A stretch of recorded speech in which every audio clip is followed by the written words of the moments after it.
Hello and welcome to the show. I am here on Forza Horizon 2 with another rally car build, and my vehicle today, well, I picked a car that I've driven very little in, well, any Forza games, to be honest. The Buick Regal GSX? Is it GSX? I've got to check now. GNX, there we go. I knew it was something like that.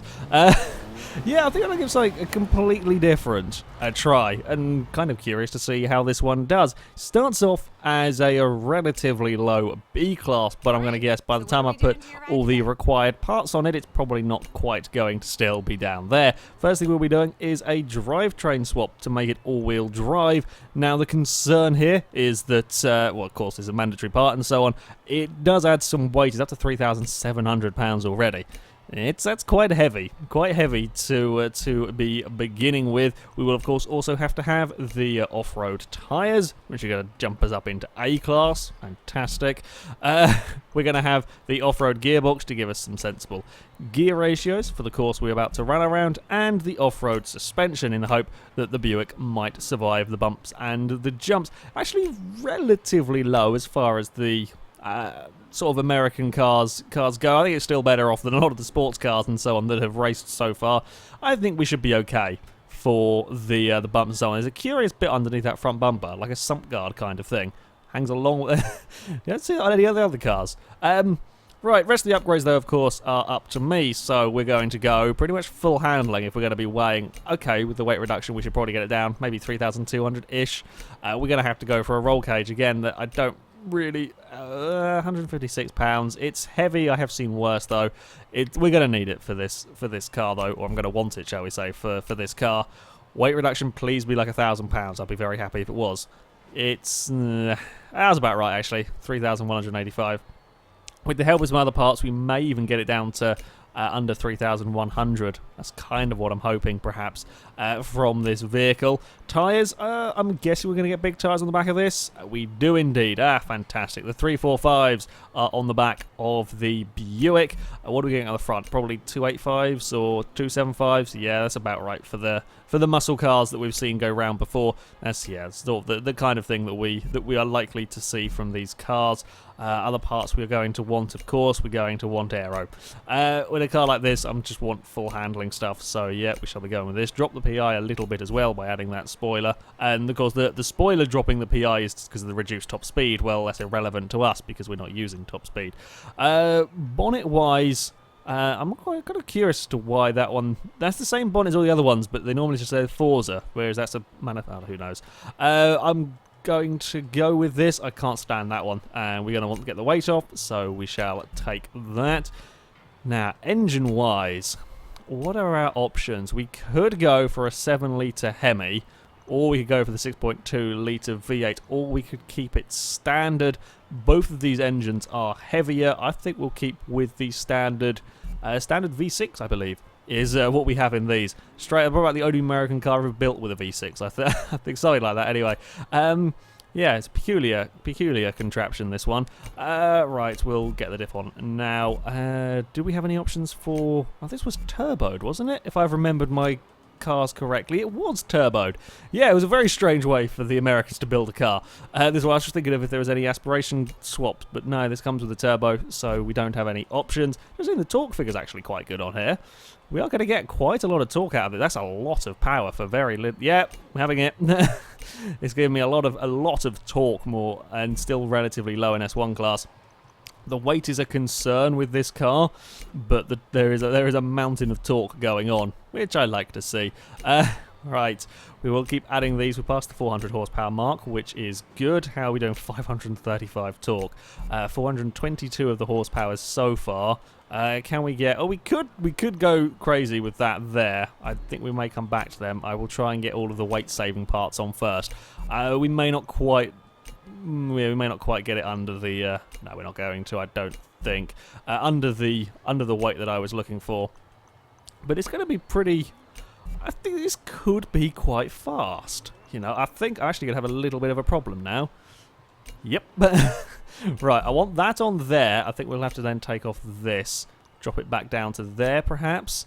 So, 495 horsepower. Almost 600 torque, though, from this car. It is on the heavy side, but that's a lot of torque from one of these vehicles, and I'm hoping we can now drop out a little bit more weight, squeezing as much weight out of it as we can. Indeed we can. 3,120. Can we get a clutch on? Sometimes we can get lucky. This is one of them times. Fantastic. And I may have a sneaky look. We're not going to get a flywheel, I wouldn't expect, but just to be... No.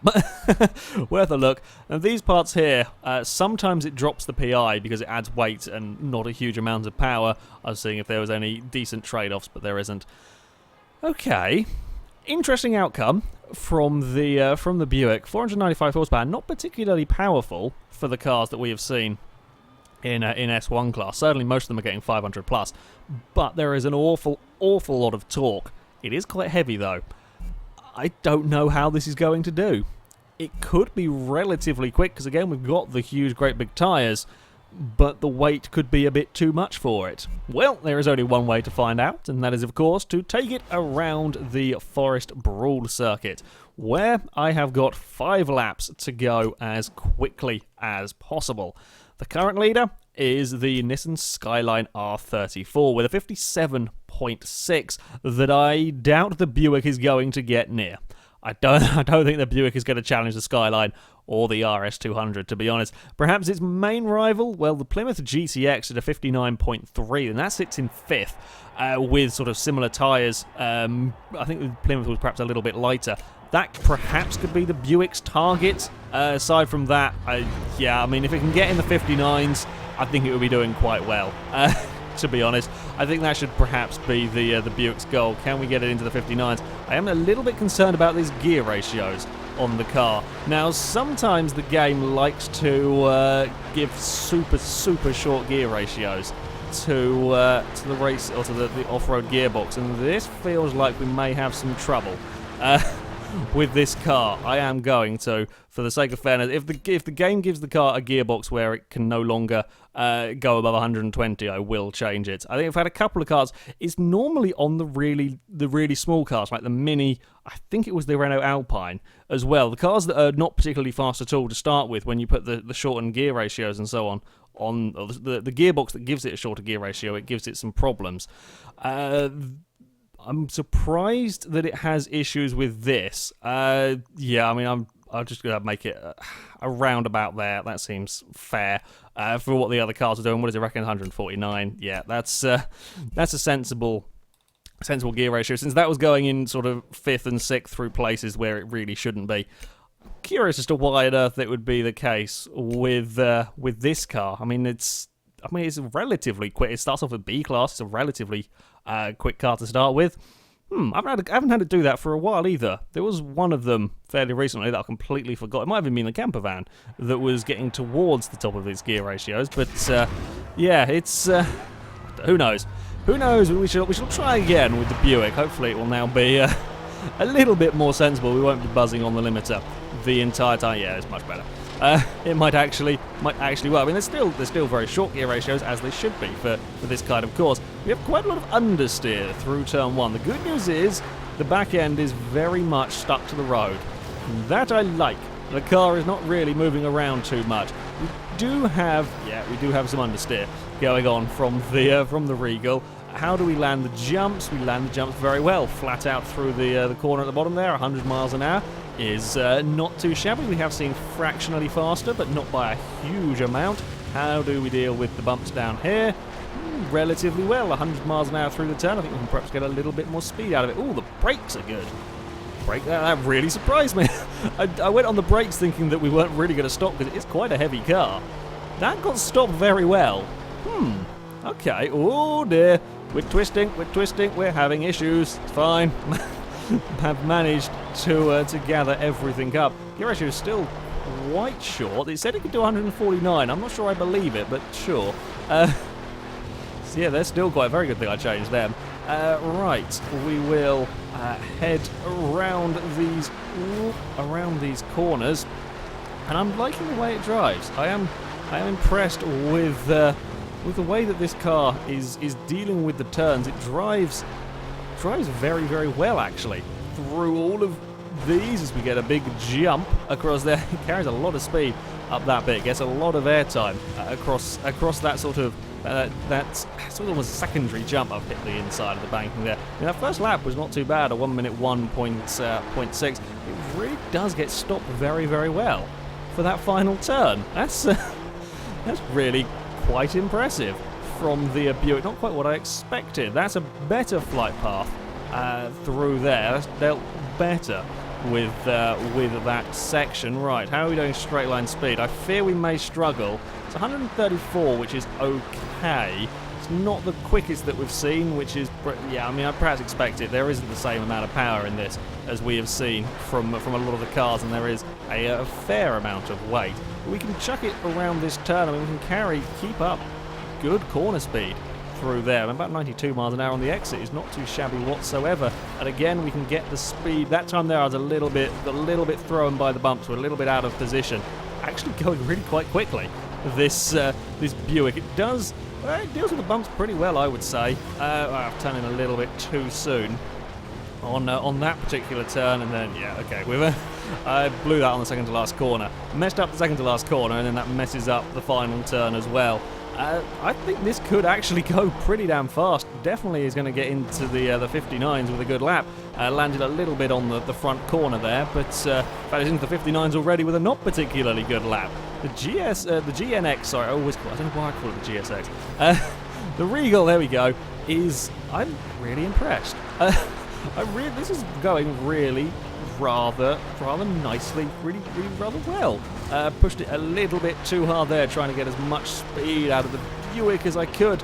It doesn't quite handle like the sports cars that we have seen, like the Skyline, but I don't think many cars will. Oh, pushed it far too hard at the bottom of the bottom of the hill there. We have got to be a little bit careful. On the most part, yes, it is good over the bumps and so on, but we do have to be a little bit careful with it through a couple of corners. As if you get it wrong, you tend to get in trouble.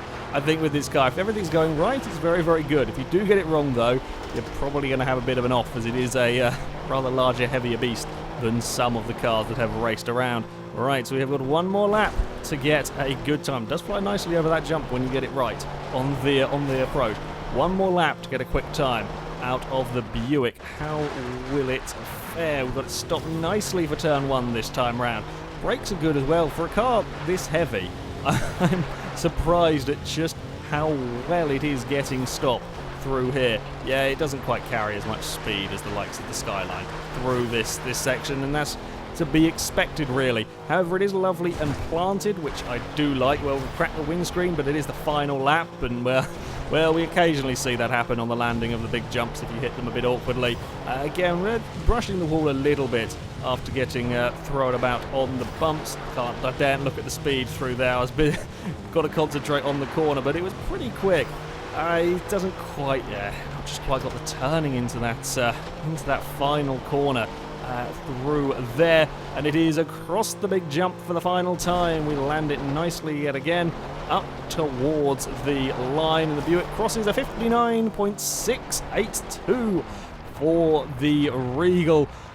The Plymouth was a pretty sensible target then. It was only 0.3 of a second down on the Plymouth. It goes into, well, the very, very busy section of the table.